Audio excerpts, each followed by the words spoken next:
I saw his State of the Union address, a propaganda initiative designed to prepare the American people psychologically for combat. Right now, the U.S. and our allies are closer to potential for war than at any time. That's not saying that a military strike is imminent. Just at the moment when a president's strategy appears to be getting a little bit of traction, I think it would be exactly the wrong time. The comments on North Korean human rights were commendable in pointing out an issue that often is put on the back burner. This Olympics period, could this develop into something meaningful? And I think we need to seize this opportunity to get U.S.-North Korea talks started.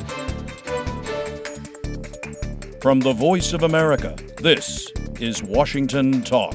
Hello and welcome to Washington Talk. I'm Eun-jang Cho.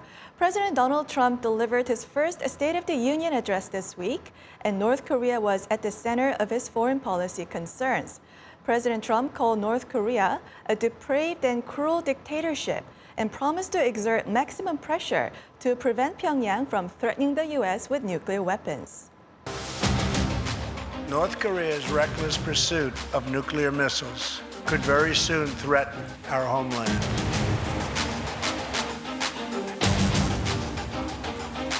Past experience has taught us that complacency and concessions only invite aggression and provocation.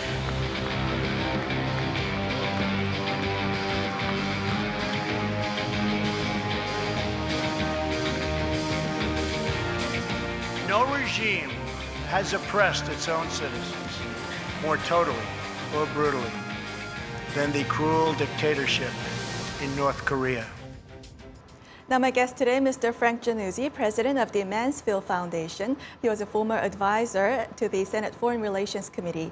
Also joining me today, Mr. Bruce Klingner, senior fellow at the Heritage Foundation. He spent 20 years in the intelligence community. Welcome to both of you. Good morning. Thank you. Good morning. Bruce, let me begin with you. What was the key message on North Korea in the president's State of the Union address? Well, prior to the speech, there had been some media reports that he would be making eye-opening remarks about North Korea and that his remarks would be driving the headlines on Wednesday. So many of us were concerned there'd be something about a preventive attack, which is an issue of great focus and concern in Washington.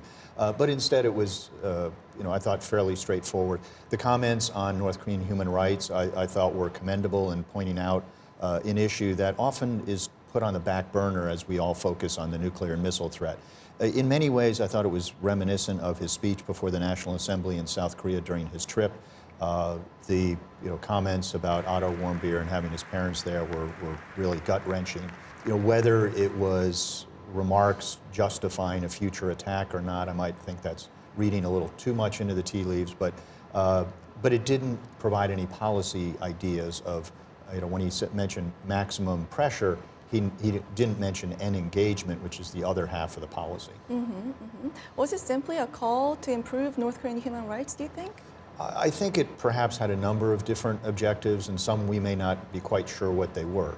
I think clearly it's pointing out the depravity of the North Korean system, a purveyor of crimes against humanity, as the UN Commission of Inquiry concluded. It certainly pointed out how it is a threat, the nuclear missile threat becoming closer to being able to target the American homeland. There are disputes amongst experts as to how close they are. The CIA director has said it could be within a handful of months. Other experts think it may still be a bit down the road, but in a way we're splitting hairs. We know the threat is getting very, very close. Frank, how did you see his address? I had a very different take on it than Bruce. I saw the president rolling out these two very sympathetic victims of North Korean human rights abuses, essentially as props. He used them as what I believe is a campaign that he has begun to desensitize the American people to the humanity of the North Korean people and the North Korean state.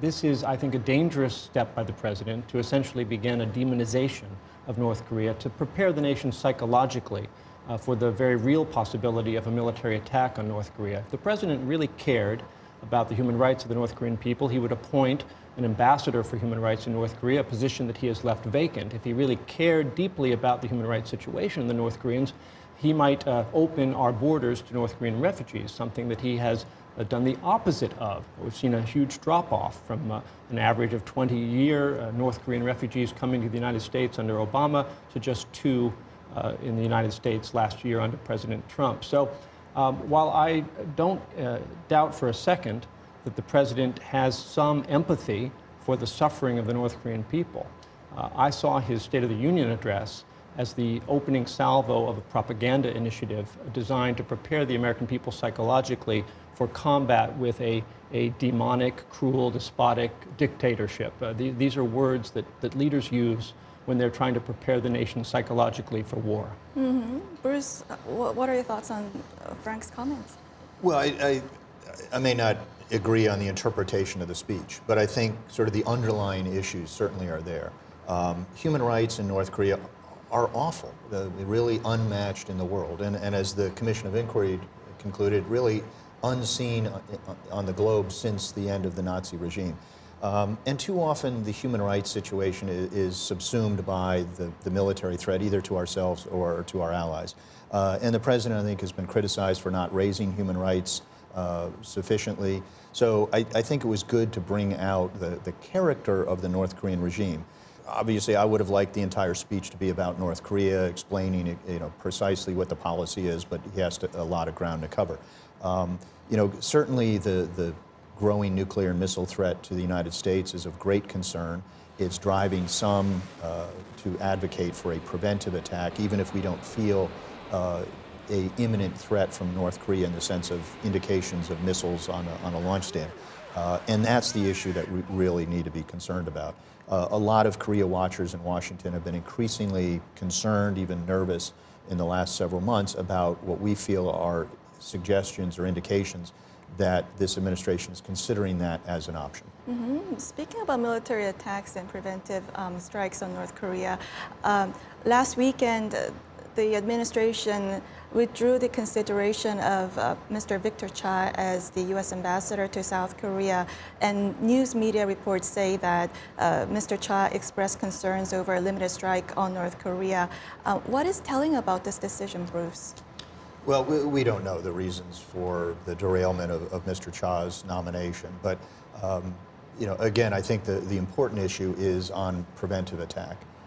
So that has been the issue that really, as we say, has sucked the air out of the room the last year. The U.S. has always had the options of a retaliatory strike or a preemptive strike, whether it's with the Soviet Union, Russia, China, whoever, so that either if someone has attacked us or we have good intelligence that someone is about to attack us, particularly with nuclear weapons. This new idea of preventive attack is something new that's been layered on top of the usual U.S. strategy.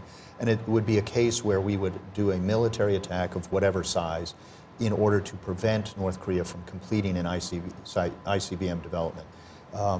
The fact that so many Korea watchers who have access to people inside government are concerned about it, I think shows that there is reason for discussing the issue and reason for concern. So, as the Senate recently had hearings where they had 3 stellar witnesses who are arguing against that option, I think both at the congressional level and the media level, we need to have greater discussion about what would the objectives be for such an attack, what would the catalyst be for such an attack, and as many of us have written, the ramifications, the dangerous ramifications of such an option. Well, again, I agree with Bruce on this point. Analysts who have studied the Korean Peninsula, whether they be Republicans or Democrats, conservative or liberal, in uniform or out of uniform, they are unanimous or nearly unanimous in their view that an attack on North Korea would carry grave risks for the United States and for the people on the peninsula. And they've also made clear, and I believe very strongly, that any military action against North Korea should always be a last resort. And the irony here is that the president's strategy of maximum pressure and engagement actually appears to be bearing some fruit. The North Koreans are coming to the Olympics and reaching out to the South, I believe in part because they're beginning to feel a little bit of pressure as a result of the concerted international sanctions against them. And they would like to see some of that pressure lifted. So just at the moment when our president's strategy appears to be getting a little bit of traction, I think it would be exactly the wrong time to abandon that strategy in favor of a risky attack, an attack predicated on the idea that North Korea cannot somehow be deterred once they possess an ICBM, that somehow they will be the one nation in the world that is immune to principles of nuclear deterrence. I think that's not a credible notion. Bruce, within the Trump administration, is there a division between NSC and top officials like Secretaries Mattis and Tillerson on how seriously we should prepare and consider a military strike against North Korea? Well, I think on this issue, as well as other issues related to North Korean policy, we've seen a number of conflicting, contradictory statements. Some would see it as a good cop, bad cop, but I think it's a bit more disjointed than that. Certainly, even just from the public statements, we've seen, strong discussion of the need for pressure, some dismissal of engagement or diplomacy as an option. It'd be a waste of time, and then discussions about that a North Korean ability to be able to hit the United States, just the mere ability, is intolerable and would be perhaps cause for a military action. So I think there's been a bit of confusion as to what the parameters of the policy are, what the catalyst for action would be, or perhaps what the sequence of whether a military option is not imminent, but is more likely down the road a bit. Before we go, last question to both of you. This State of the Union address and this withdrawal of consideration of Victor Cha, are these grounds for us to believe that the Trump administration is closer to military strike against North Korea? I think overall, right now, the U.S. and our allies are closer to the potential for war or military hostilities on the Korean Peninsula than at any time since 1994. That's not saying that a military strike is imminent or that it is certain. But it is an option that is on the table, and it wasn't on the table before. I agree on that point, and I would say that the next few months are critical. We have an Olympic peace period that will extend through the month of March. And I think we need to seize this opportunity to get U.S.-North Korea talks started on the tough security issues that divide those two countries. There's an opportunity here to make progress on diplomacy, and starting with small steps, rather than trying to swing for the fences. Baseball's popular in Korea. We should play some small ball, singles, bunts, stolen bases, to make some minor progress on the tough security issues. I think that could lend some momentum to the diplomacy and help us avoid what could be a catastrophic escalation of hostility on the peninsula. We'll have to wrap our first discussion here and move on to our second discussion.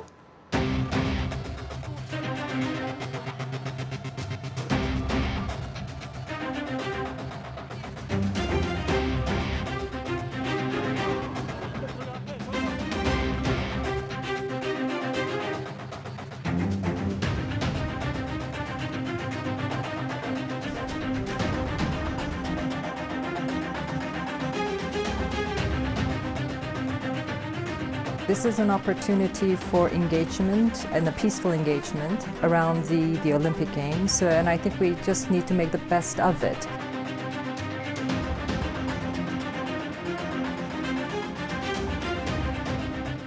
North Korean athletes arrived in South Korea for the Pyeongchang Winter Olympics, set to kick off in a week. At the same time, North Korea is busy preparing for its military parade, rescheduled to be held just a day before the opening of the Games. Now, Frank, let me begin with you.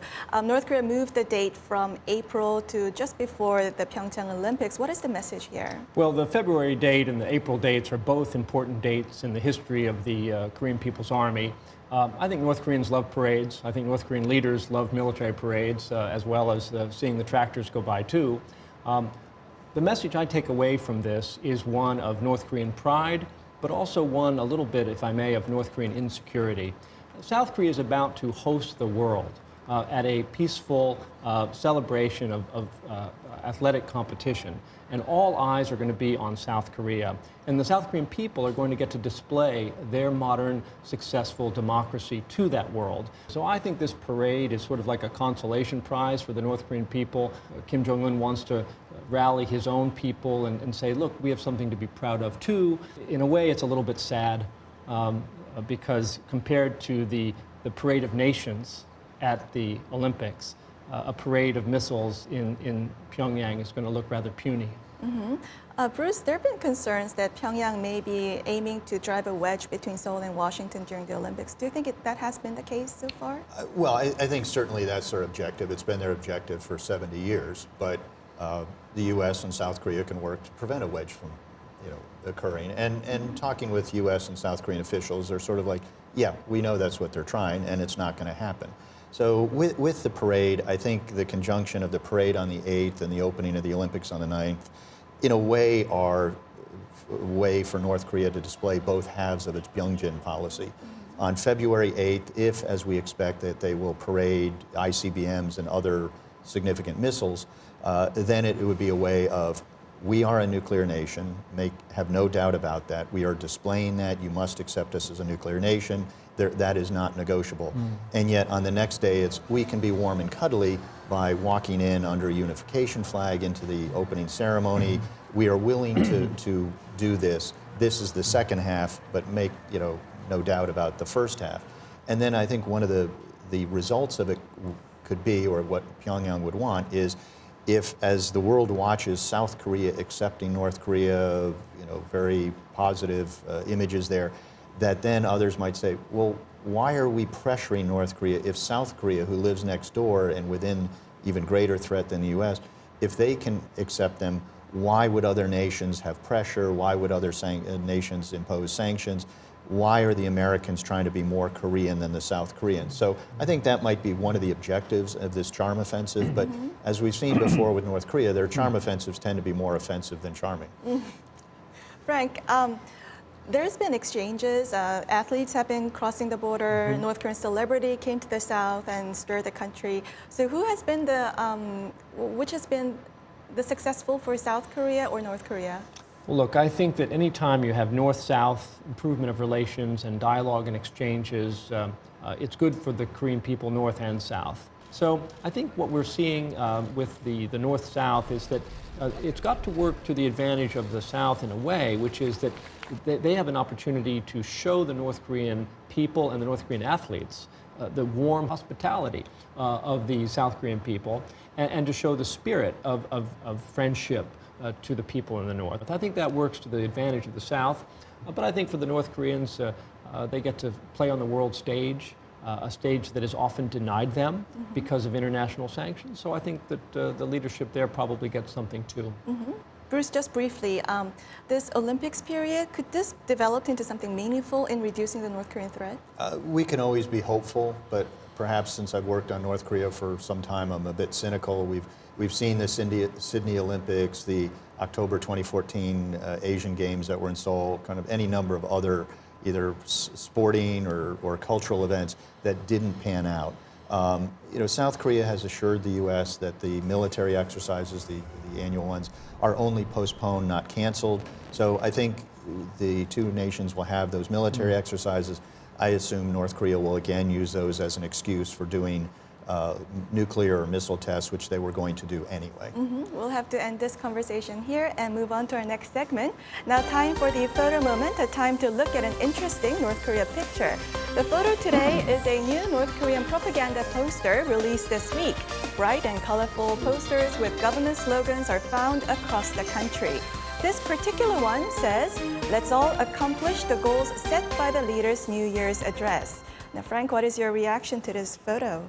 Well, I teach a seminar at the School of International and Public Affairs at Columbia University, and my students have been looking at propaganda posters from the Cultural Revolution in China. And now I know where the artist has gone. He's left China to go to Pyongyang. These kinds of mass mobilization posters, again, speak to the need of the North Korean state to mobilize the people in support of both the dear leader and the nation. Bruce? I would just say I was surprised that this is a new poster. It seemed very similar to many that we've seen over the years. This more focused on the economy, but certainly there are any number of posters of, bayoneting Uncle Sam or putting the U.S. Capitol dome, under attack by a missile. So it seems very similar to those in China and the Soviet Union. So, it's a way of trying to rally the people behind the government's policies. This one happens to be focused on economy, but also it could be the repel the American imperialists. Well, that's all the time we have for this week. Bruce, Frank, thank you for coming. Well, Thank thanks you for very having us. much. Thank you. And this was Washington Talk from VOA, and I'm Eun-jung Cho. Thank you for watching.